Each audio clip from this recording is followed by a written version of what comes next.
ጤና ይስጥልን ተመልካቾቻችን ከአማራ ሚዲያ ኮርፖሬሽን ጎንደር ስቱዲዮ የሰዓቱን ዜናዎች ይዘን ቀርበናል። ከዜናዎቹ ጋር ተስፋዬ አይጠግብ ነኝ። አብራችሁን ቆዩ። ኢትዮጵያ የባህር በር ለማግኘት የጀመረችውን ጥረት በሀገር ውስጥና በውጭ ሀገር የሚኖሩ ኢትዮጵያውያን በመደገፍ የበኩላቸውን መወጣት እንዳለባቸው የፖለቲካ ፓርቲ አባላት ተናገሩ።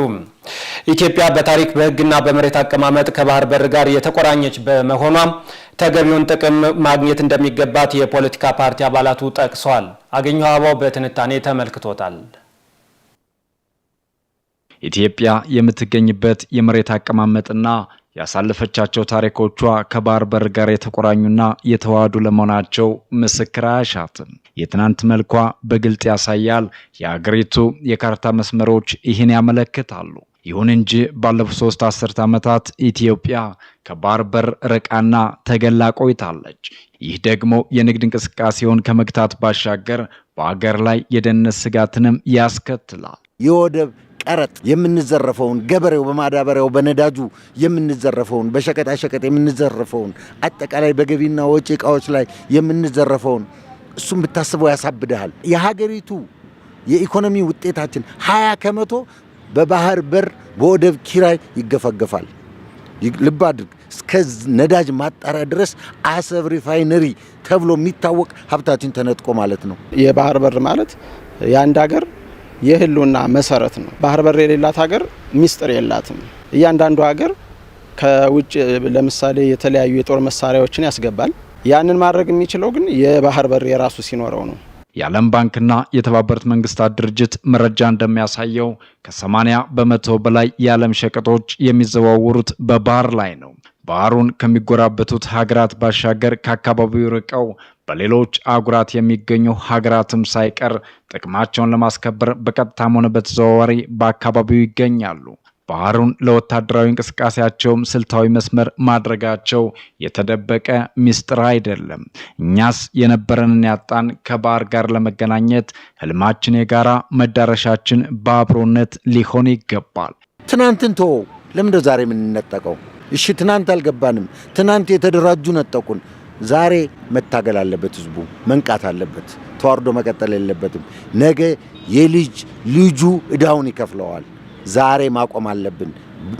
የተፈጥሮ ወሰኗ በህግም በሞራልም በምንም መንገዱ የተፈጥሮ ወሰኗ የኢትዮጵያ ቀይ ባህር ነው። ተነጥቀን ነው መነጠቃችንን ዓለም ያውቃል።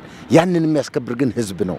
ህዝብ አንድ ሆኖ መቆም አለበት በዚህ ጉዳይ። በባህር በርን በተመለከተ ማንም ይሁን ማንም የማንም ይሁን የማን አጀንዳ የሀገሪቱ አጀንዳ ነው። አሁን ያለው መንግስት ብቻም ሳይሆን ወደፊት ለሚመጣውም ይሁን ለሁላችንም የባህር በር አስፈላጊ ስለሆነ ሁላችንም በያለንበት የባህር በር ለማግኘት ምን ሰራበት ያለሰለሰ ጥረት ብናደርግ። የሚያለያዩን የሚያጋጩን ብዙ ነገሮች ሊኖሩ ይችላሉ። ይሄ ግን የሀገር ጉዳይ ነው። በሀገር ጉዳይ ሁሉም ሰው በጋራና በትብብር ሊቆም ይገባል። ኢትዮጵያ ከባህር በር ስትርቅ ለምን ብለው የጠየቁ ልጆች ነበሯት። ያኔ ጊዜው ለአዎንታዊ ምላሽ የፈቀደ ባይሆንም አሁን ደግሞ የዘመናት ቁጭት፣ የትውልድ አደራ፣ የባህር በር ጉዳይ ለሁሉም ተዘርግቷል። ለምላሹ ደግሞ በአገር ቤት ያሉት ብቻ ሳይሆን በውጭ የሚኖሩ ኢትዮጵያውያንን ትብብርም ይሻል። ሰሜን አሜሪካ ያለውን ኢትዮጵያዊ በሙሉ አስተባብረን 50,000 ሰው ፊርማ አስፈርመን የተባበሩት መንግስታት ድርጅት ወስደን በኤርትራ ጉዳይ የተወሰነው ውሳኔ ኢትዮጵያን ከባህር በር የሚነቅለው ውሳኔ ህገወጥ ነል ኤንድ ቮይድ ነው። ህገወጥ ነው። የኢትዮጵያ ህዝብ አውቆት ተስማምቶበት ወይም የኢትዮጵያ ህዝብ የመረጠው መንግስት ተቀምጦ የወሰነው ውሳኔ አይደለም። ይህ ጉዳይ ትውልድን ፈተና ውስጥ ይጥላል። የተባበሩት መንግስታት ድርጅት ይህንን ጉዳይ እንዳያጸድቅብን ብለን አቅርበናል። እንደኔ ዲያስፖራው መምጣት አለበት። አሁንም መታገል አለበት። ዲያስፖራው አቅም አለው፣ ያግዝ።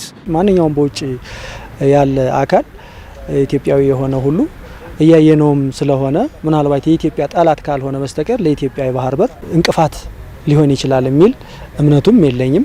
ሁሉም እየደገፈ እንዳለ ነው የሚሰማኝ።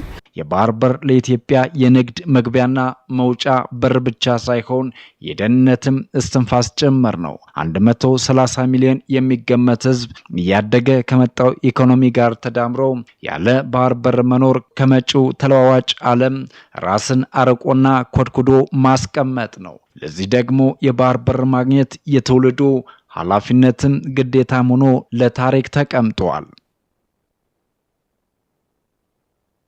የአረንጓዴ አሻራ መርሃ ግብር የልማት ተጠቃሚነትን ለማረጋገጥ የሚረዳ ተግባር መሆኑን የፌዴራል ሰነዶች ማረጋገጫ ምዝገባ አገልግሎት ዋና ዳይሬክተር ሐሚድ ኪኒሶ ተናገሩ። ባለፉት ዓመታት በጎንደር ከተማ አስተዳደር የተተከሉ ችግኞች ከ85 በመቶ በላይ መጽደቃቸውን የጎንደር ከተማ አስተዳደር አስታውቋል። ተጨማሪውን ከአምሳሉ አደራጀው እንከታተል።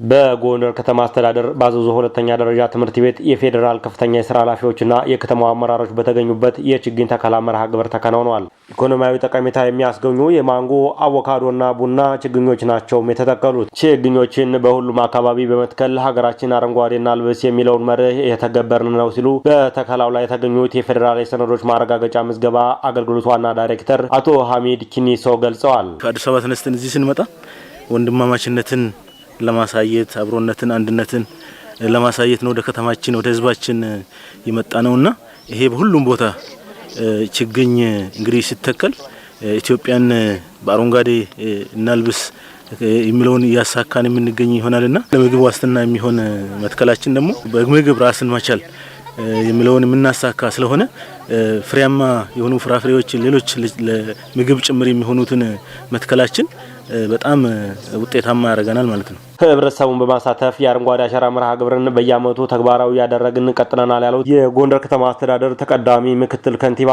አቶ ቻላቸው ዳኘው ባለፉት ዓመታት በጎንደር ከተማ የተተከሉ ችግኞች ከ85 በመቶ በላይ መጽደቃቸውንም አመላክተዋል። ያለፉት 8 ዓመታት ህዝባችንን በንቅናቄ በማስወጣት እና ባለቤት በማድረግ የአረንጓዴ አሻራ ስራዎቻችን የህልውናም ጉዳይ ናቸው። እንግዲህ እንደ ከተማ ከ85% በላይ የማጽደቅ ምጣኔ ነው ያለው። ዝም ብሎ የሆነ ጊዜ መወርወር ብቻ ሳይሆን ወቅቱን ጠብቆ የሚያስፈልጋቸውን እንክብካቤም ወደ ነሐሴ መጨረሻ መስከረም አካባቢ እንደዚሁ የመኮትኮት ስራዎችንም ስንሰራ ነው ያለፉት ዓመታት የቆየ ነው። በችግኝ ተከላ መርሃ ግብሩ ያገኘናቸው ተሳታፊዎች የተተከሉ ችግኞች ማንጎ፣ አቮካዶና ቡና መሆናቸውን ጠቅሰው ከደን ሽፋን ባለፈ ኢኮኖሚያዊ ጠቀሜታ የሚያስገኙ መሆናቸውንም ገልጸዋል። ሙሉነሽ ካሳው ይባላል። ከዚህ በፊት ከነበረው ችግኝ አተካከል ለየት ያለ ነው። ምክንያቱም በባለሙያ የታገዘ ነው። በየሰዓቱ መኮትኮት፣ የበጋ ሰዓት ደግሞ የማጠጣት ፕሮግራም ቢኖረው ዛሬ የተከልናቸው አቮካዶ አለ፣ ዘይቶን አለ፣ የተደቀለ ማንጎና አቮካዶ አለ፣ ቡና አለ። የደን ሳይሆን የፍራፍሬ ስለሆነ የተለየ ናቸው ብዬ ገምታለሁ። ተስፋውን ሲይ ይባላል። አትክልቶች በመተከላቸው ፍራፍሬዎች በጣም ደስ ብሎኛል። ባለፉት ዓመታትም እንደዚህ ተሳትፌያለሁ። አሪፍ ነው። በጣም እየተንከባከበናቸው ነው። ድርቅ ሰዓት ሲሆን ውሃ እያጠጣንን እየተንከባከበን እየኮተኮትን እናሳድጋቸዋለን። ችግኞችን የመንከባከብ ተግባር ተጠናክሮ እንደሚቀጥልም ተገልጿል። የዶክተር በርናንድ አንደርሰን ጅምር ሆስፒታል ለጎንደር ዩኒቨርሲቲ በስጦታ ተበረከተም። የጎንደር ዩኒቨርሲቲ የተረከበውን ጅምር ሆስፒታል በማጠናቀቅ ለማህበረሰቡ አገልግሎት እንዲሰጥ እንደሚሰራ አስታውቋል። ተጨማሪውን ማህደር አድማሴ ታቀርበዋለች።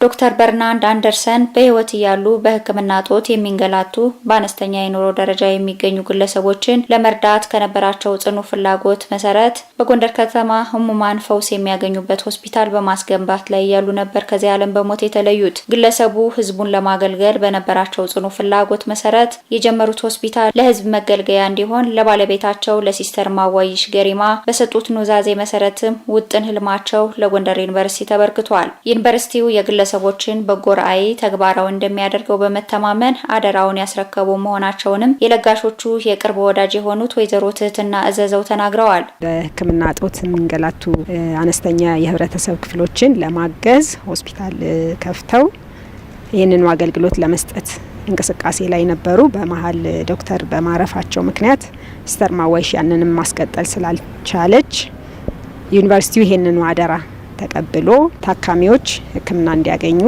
መልካም አስተሳሰብ ያደረጉት ሂደት ነው። በዚህ እንቅስቃሴያቸው ወቅት ደግሞ ደጋፊ መሆን እነሱ ራዕያቸው ትልቅ ስለሆነ ይህንኑ ድጋፍ በመስጠት አብሬያቸው ተንቀሳቅሻለሁ።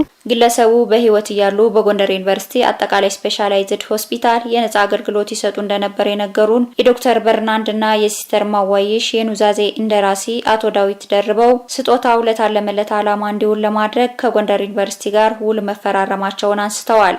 ዶክተር በርናንድ አንደርሰን የተወለደው ጃማይካ ነው። ከጃማይካ ነው እንግዲህ ወደ አሜሪካ ገብቶ የሕክምና ትምህርቱን ተምሮ ስራውንም ሕክምና ላይ ያደረገው። ሲስተር ማዋይሽ ወደ ኢትዮጵያ እንዲመጣ አደረገችው። ያለውን የህዝቡን የኑሮ ሁኔታ የሕክምና ጥማቱን በማየት በነጻ በማገልገል ስራ ጀመሩ። ትልቅ ሆስፒታል መስራት አለብን ብለው ባቀረቡት ጥያቄ መሰረት የከተማ መስተዳደሩ ቦታ በነጻ ሰጣቸው። ህሙማን ይገለገሉበታል የምንለውን ቦታ ግንባታውን እየጨረሱ እያለ ነው እንግዲህ ልፈታቸው ነው። ባስቀመጠችው ኑዛዜ መሰረት እንዳስተዳድር ለኔ ነው ኃላፊነት የተሰጠውና ለጎንደር ዩኒቨርሲቲ እንዲያስተዳድረው እኛ እየፈለግን ያለ ነውና በዛሬው ዕለት በተፈራረምነው መሰረት ወደ ፍጻሜ ይደርሳል። ርክክብ የተደረገው የጤና ተቋም የተገልጋዮችን ጫና በመቅረፍ በኩል ፋይዳው የጎላ መሆኑን የጎንደር ዩኒቨርሲቲ ፕሬዝዳንት ዶክተር አስራት አጸደወይን ገልጸዋል። ብዙ ጊዜ ውርስን ለማህበረሰብ አገልግሎት ማዋል ያልተለመደ ቢሆንም ግለሰቦቹ ያደረጉት ተግባር አስተማሪ ሊሆን ይገባል ሲሉም ፕሬዝዳንቱ ሀሳባቸውን አጋርተውናል። ዩኒቨርሲቲያችን በሕክምናው ዘርፈ ብዙ አገልግሎቶችን እየሰጠ እንደሆነ ይታወቃል። የጉበትና ጣፊያ ቀዶ ሕክምና ስፔሻላይዝ ሆስፒታል መጨመሩ ለሀገራችን በተለይ ደግሞ ለዚህ አካባቢ ትልቅ ትርጉም ያለው በዚህ ህመም ለሚሰቃዩ መፍትሄ የሚሆን ሆስፒታል ነው የሚሆነው። ትልቅ ፋይዳ ያለው ነው። ጎንደር ደግሞ የሜዲካል ቱሪዝም እንድትሆን የምናስበውን ራዕይ እውን ሊያደርግ የሚችል አጋዥ ነው። ለህዝብ አገልግሎት እንዲውል ተናዞ የማለፍ ተሞክሯል በውጭ ዓለም። እነሱም ያደረጉት ይሄንን ነው። ትልቅ ትምህርት የሚሰጥ ነው። ዶክተር በርናንድና ሲስተር ማዋይሽ ሙዚየምና ወመዘክር የጎንደር ከተማ አስተዳደርም ሆነ የጎንደር ዩኒቨርሲቲ ባደራነት ተቀብለው የሚያስተዳድሩት ትልቅ ሀብት እንደሆነም ተጠቁሟል። በ2018 በጀት ዓመት የተደረጉ የተቀናጁ ጥረቶች የከተማዋን ገጽታ በመቀየር የተሻለ ከተማ ለመፍጠር አበረታች ውጤቶች መመዝገባቸውን የጎንደር ከተማ አስተዳደር አስታወቀም። የጎንደር ከተማ አስተዳደር የ2018 ዓ.ም የአሻጋሪ እድገትና ዘላቂ ልማት እቅድና የፓርቲ ስራዎች አፈጻጸም ማጠቃለያ ግምገማ ተካሂዷል። በመድረኩ የተገኙት የጎንደር ከተማ አስተዳደር ተቀዳሚ ምክትል ከንቲባ ቻላቸው ዳኘው ባለፈው ዓመት የተደረጉ የተቀናጁ ጥረቶች የከተማዋን ገጽታ በመቀየር የተሻለ ከተማ ለመፍጠር አበረታች ውጤቶች መመዝገባቸውን ገልጸዋል። በችግሮች መካከል በተለካ አፈጻጸምና በጠንካራ አመራር ፈጣን የልማት ለውጦች መመዝገባቸውን ጠቁመው የህዝብን አደራ በሚመጥን መልኩ ተግባራቸውን በማይወጡ ተቋማት በግምገማው የተለዩ በመሆናቸው በቀጣይ የማሻሻያ እርምጃ እንደሚወሰድ ገልጸዋል። የፕላንና ልማት መምሪያ ኃላፊ አቶ ፋሲል አብዩ በበኩላቸው የ28 ተቋማትን የ2018 ዓመተ ምህረት የዕቅድ አፈጻጸም አቅርበዋል። የግምገማው ዓላማም በተቋማት መካከል ጤናማ የፉክክር መንፈስ በመፍጠር መልካም ተሞክሮችን ማስፋፋት፣ ጉድለት የታየባቸውን ተግባራት ለይቶ የማሻሻያ እርምጃ መውሰድና የተቋማትን የውጤት ባህል ማጠናከር መሆኑ ተገልጿል። የጎንደር ከተማ አስተዳደር ምክትል ከንቲባ ደብረ ዮሐላ በበኩላቸው የመንግስት ተግባራትን በተቀመጡ መመዘኛዎች መሰረት በየጊዜው መገምገም የአመራሩንና የባለሙያዎችን ተግባቦት ተነሳሽነትንና ተጠያቂነትን እንደሚያጠናክር አብራርተዋል። የጎንደር ከተማ አስተዳደር ብልጽግና ፓርቲ ቅርንጫፍ ጽህፈት ቤት የአደረጃጀት ዘርፍ ኃላፊ አቶ ምትኩ አንዳርጌ የቀረበው የዕቅድ አፈጻጸም ሪፖርት አዳጊና የከተማዋን የልማት እምቅ አቅም የሚመጥን መሆኑን ገልጸው በቀጣይም ሁሉም ተቋማት በውጤት ተኮር አሰራር በጠንካራ የፓርቲና የመንግስት ቅንጅት በመስራት የህዝብን ተጠቃሚነት ማረጋገጥ እንደሚገባቸው አሳስበዋል። በ2018 ዓ.ም የዕቅድ አፈጻጸም ግምገማ የላቀ ውጤት ላስመዘገቡ ተቋማት የማበረታቻ ሽልማትና እውቅና ተሰጥቷቸዋል። መረጃውን ያደረሰን የጎንደር ከተማ አስተዳደር ኮሚኒኬሽን መምሪያ ነው። ተመልካቾቻችን ከአማራ ሚዲያ ኮርፖሬሽን ጎንደር ስቱዲዮ ለሰዓቱ ያዘጋጀናቸው ዜናዎች እነዚህን ይመስሉ ነበር። ከዜናዎቹ ጋር ተስፋዬ አይጠገብ አብሬያችሁ ቆይታ አድርጌያለሁ። ጤና ይስጥልን።